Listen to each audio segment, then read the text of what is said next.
Merhaba arkadaşlar. Bugün fırında sütlaç yapmayı planlıyoruz. Malzemelerimiz 3 kilo süt, 3 bardak su bardağı, bardağı da isterseniz göstereyim. Şu şekilde su bardağı, şekerimiz var, 3 çay bardağı pirincimiz var, 6 yemek kaşığı pirinç unumuz var, 1 yemek kaşığı tereyağımız var. Malzemelerimiz bundan oluşuyor. Kaynar su dökeceğim pirincin üstüne daha çabuk pişsin diye. 3 kilo sütten 3 bardak süt ayırdım. Onun içine pirinç unu karıştırmak için. Şekerimi sütüme ekleyeceğim. Sütümü açık süt arkadaşlar daha çok güzel oluyor. Daha kaymaklı oluyor. Soğuk sütün içine 3 bardak şekerimizi ekliyoruz arkadaşlar. Ocağa kısık ateşte onu alacağım. Pirinciler yumuşayana kadar bu da kaynama üzere oluyor. Kaynıyor yani. Bu şekilde başlıyoruz arkadaşlar. Devam edelim. Pirincimizi yıkayalım.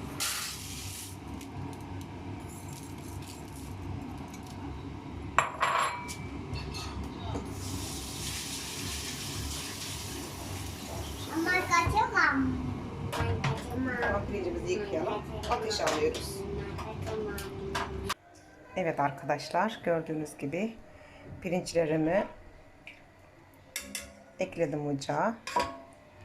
Kaynamaya başladı. Üstüne su geçecek kadar pirinçlerin üstüne su geçecek kadar su ekledim. Kaynar su bu arada arkadaşlar.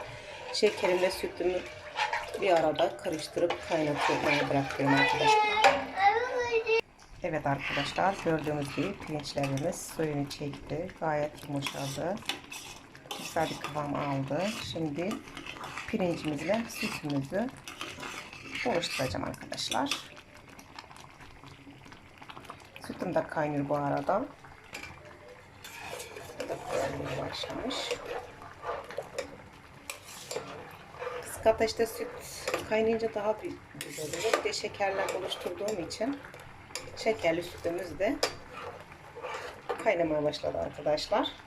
Pirinçlerim de tamamen suyunu çekti. Yumuşadı. Gayet güzel bir kıvam edildi. Evet arkadaşlar, pirincimiz ve sütümüzü oluşturduk. Şimdi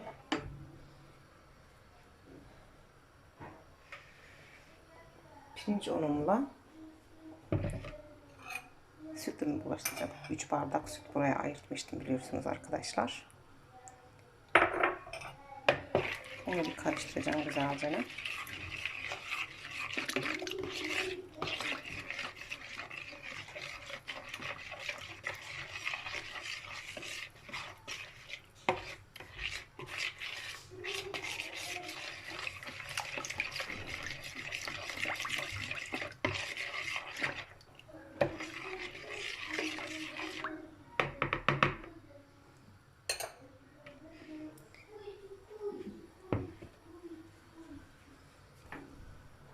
Pirinçle sütüm kaynamaya başlayınca onu ekleyeceğim ve sürekli karıştıracağız arkadaşlar.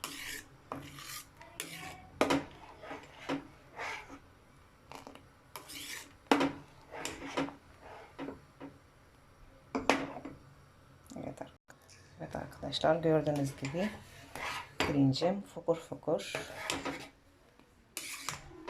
sütle beraber kaynıyor. Şimdi karışımı ekleyeceğim. Biliyorsunuz arkadaşlar, pirinç unu ve süt karıştırmıştık. Bunu azar azar yüklüyor. Karıştırıyorum iyice arkadaşlar.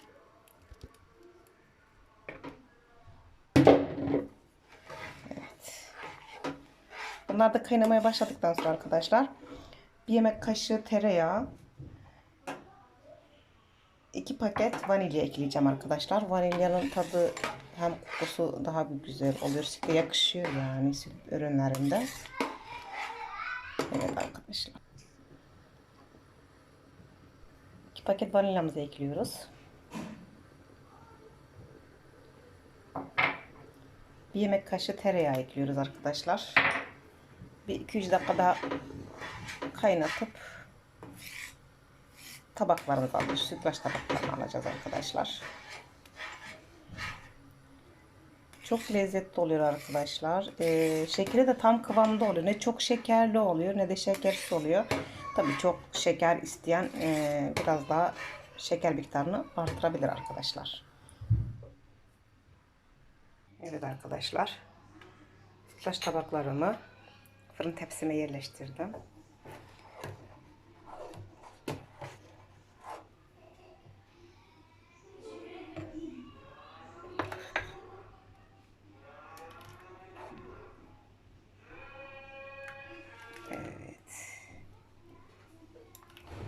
Fırını açtım arkadaşlar bu arada. Fırın ısısını en yüksek dereceye açtım.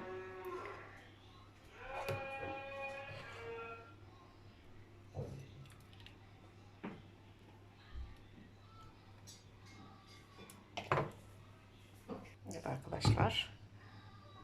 Tepsinin dibine soğuk su ekliyorum.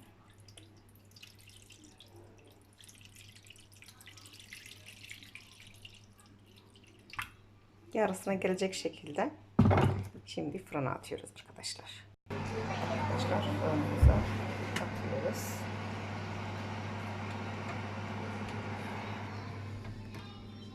Evet arkadaşlar, gördüğünüz gibi sütlaçlarımız üstleri kızardı. Bu kadarı yeterli. Daha çok fazla kızartmak istiyorsanız kızartın ama bence o zaman da yanık şeysi oluyor. Evet arkadaşlar, fırında sütlacımızı tamamladık. Toplamda 24 kase sütlaç elde ettik. 3 kilo sütten. Bir miktarını fırına vermedim. Yani 4-5 kaseyi şu şekil bıraktım. Benim ufaklık fırında pek sevmiyor. Onları fırınlamadım. Gerisini böyle fırınladım. Yapana şimdiden afiyet olsun. Kanalıma abone olmayı unutmayalım arkadaşlar. Hoşça kalın. Bir dahaki videoda görüşmek üzere. Bunları ılımaya bıraktım. Ilıdıktan sonra yaklaşık 1 saat buzdolabında bekletip öyle yesek daha bir lezzetli oluyor arkadaşlar. Kıvamı da isterseniz size bir göstereyim. Gayet güzel bir kıvam oluyor. Gördüğünüz gibi arkadaşlar. Bu donduktan sonra daha da bir hoş oluyor. Şimdi biraz ılık olduğu için biraz daha şey ama ılıdıktan sonra daha da bir toparlıyor. Çok da lezzetli oluyor gördüğünüz gibi. Kaşıma gayet yapıştı. Evet arkadaşlar şimdilik hoşça kalın. Allah'a emanet olun. Bir dahaki videoda görüşmek üzere.